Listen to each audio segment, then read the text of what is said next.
What do we want to talk about? I think we should talk about Pee-wee. I think we should talk about Pee-wee. Oh yeah, let's talk about Pee-wee. Because it's the one thing that all three of us saw. We all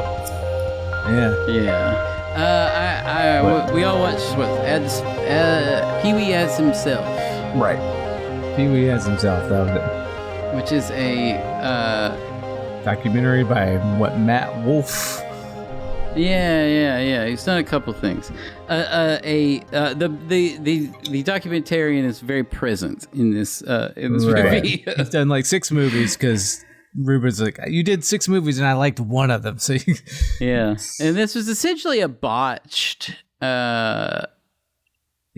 Project. Yeah. It was essentially a botched project that after Rubens died, I guess he got the permission to piece it all together. Mm-hmm.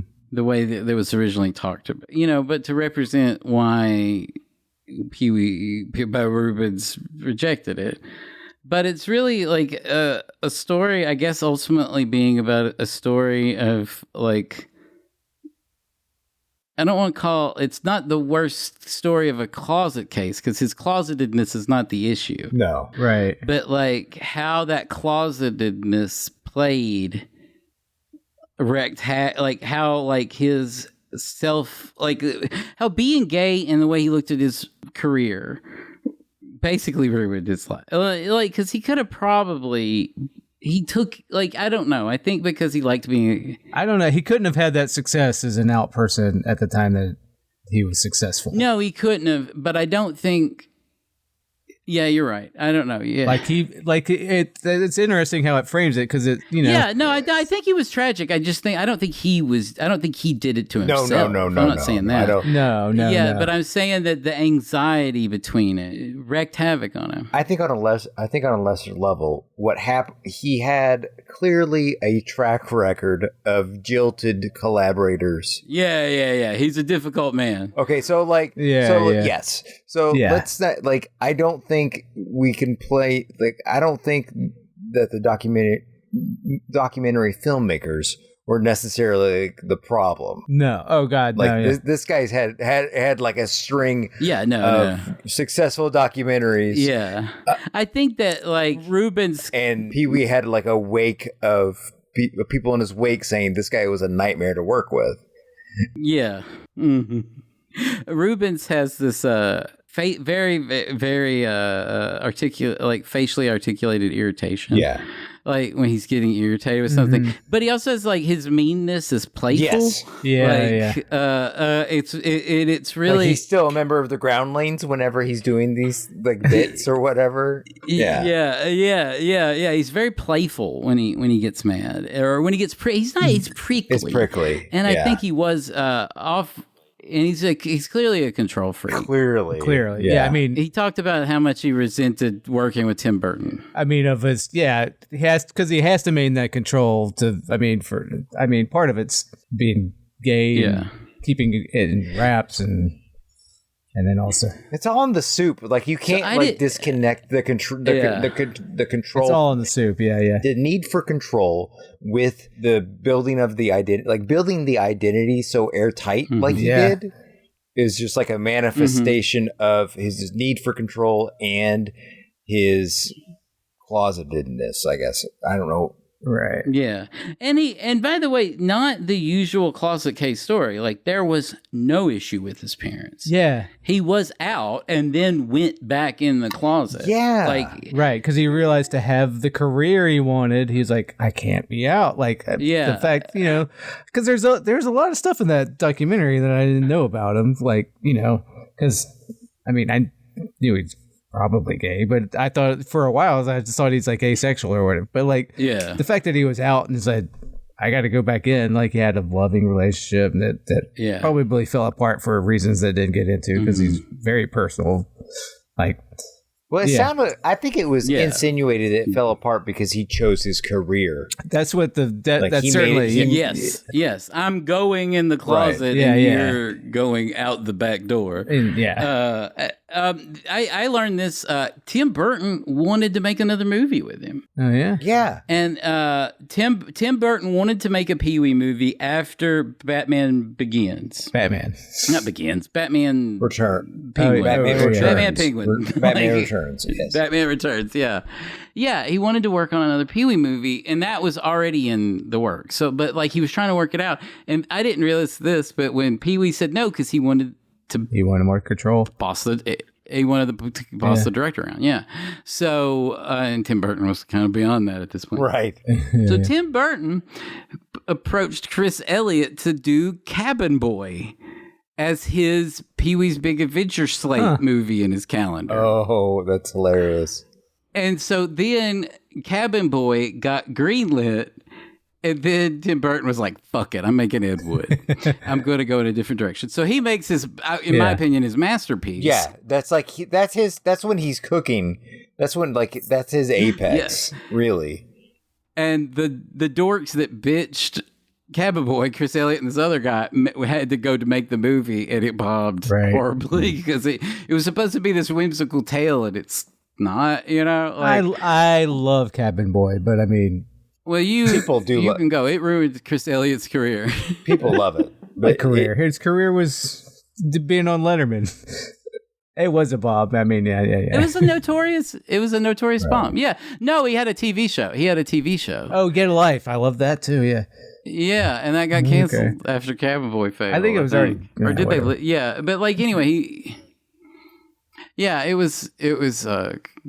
They're saucy about it. They were like, it was never supposed to be like it wasn't what it was like if I think because it wasn't what Chris Elliott's shtick was. His shtick was Pee-wee, man child, but like edgier, angstier man child. Right. So I got what Tim Burton was thinking. I want to make a whimsical movie with a man child. Yeah. And but like it was you know, you can see how it was a better Tim Burton. Yeah. You know, a pirate thing. You know, Tim Burton really came out smelling like a rose after this Pee-wee doc. right. To me, anyway. Yeah. Oh, yeah. Somebody who I hadn't really thought much of in the last 15, 20 years. Like, you know, he actually, you could actually see creatively, you know, his trajectory, I guess. Starting with yeah. You could see because he was funny. I remember in that, like I was a Pee-wee head for a little bit. I was. Well, yeah. I mean, that's all three of us were in like I love like we were that we were that demographic. Yeah.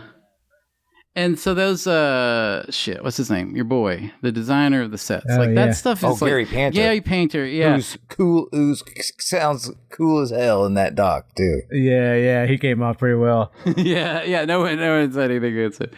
And then but like how all of those design sets and all that stuff was just it's like written on my mind, you know, and seeing it all again as in HD. It's really nice. Oh, it's like a real place that I didn't know the king of cartoons was Blackula. And he was. I think I did know he was Dr. Daystrom from the TOS was Blackula, but I didn't know that he was the king of cartoons. Yes. Yeah, the guy that we're the Daystrom Institute. We're a Star Trek podcast. Yeah, the character Daystrom was played by him too. Yeah. The king of cartoons was Dr. Daystrom. Big Tony Todd type energy. Yeah. Oh yeah. Yeah, and Blackula. Yes, yeah, he was Blackula. Candyman, yeah, it's the same. That's the path Tony Todd took, right? Well, no, yeah. They're right. He was a proto Tony Todd. Yeah. He has the Sumerian tablets to Tony Todd's Torah. So that is I don't know. So I loved watching it. I thought it was really interesting.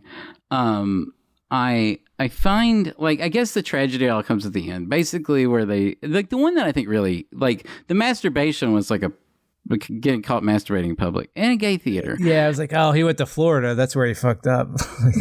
Yeah, he fucked up. Everybody fucks up when you go. Never leave California. Okay, we're safe here. No,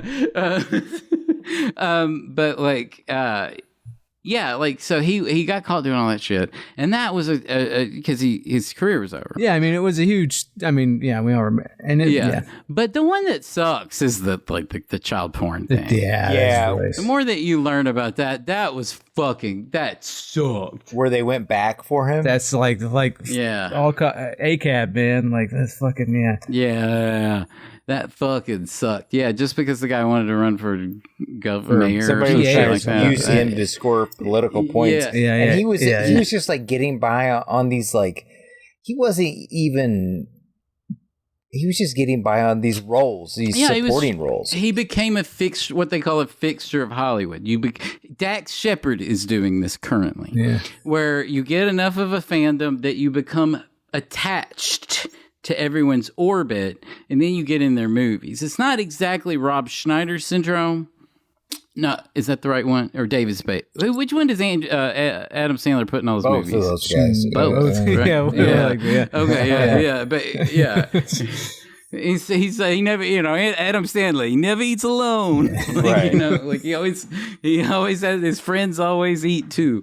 But he's one of those fixtures, and so the guy put him in Blow. The guy, Tim Burton put him in movies. He popped up everywhere. I guess somehow Joss Whedon put him in Buffy the Vampire Slayer. Yeah, I mean that was his first one. I remember when that happened. Yeah, because that was his first. Come back, yeah. Yeah, made him look as much like his mugshot as he could. It's like, yeah, he does. Yep.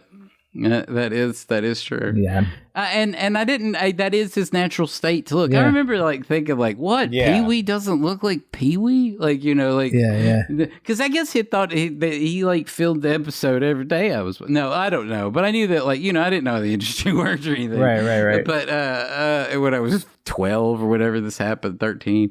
But yeah, I was looking at that and I was like, that is his natural look. Right. He kind of just, when he lived to look like that until he was older.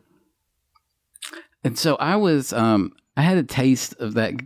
You learn to love his house too. I really learned to love that house in the documentary. Yeah. Okay. So I had, you move out to California, a little hick from California or a little hick from Tennessee, and you want things. You want to have the things that Californians have. And I wanted to have gay friends with a nice house. And I may have gay friends with a nice house. All right. Yeah. Where they can, where I can go to parties that are not parties I get invited to all the time. And not gay parties, but fun parties. Sure. And it was and so we were out, I got invited to this house party, and it was like a full California experience. They all knew each other. They're all friends of, Robin has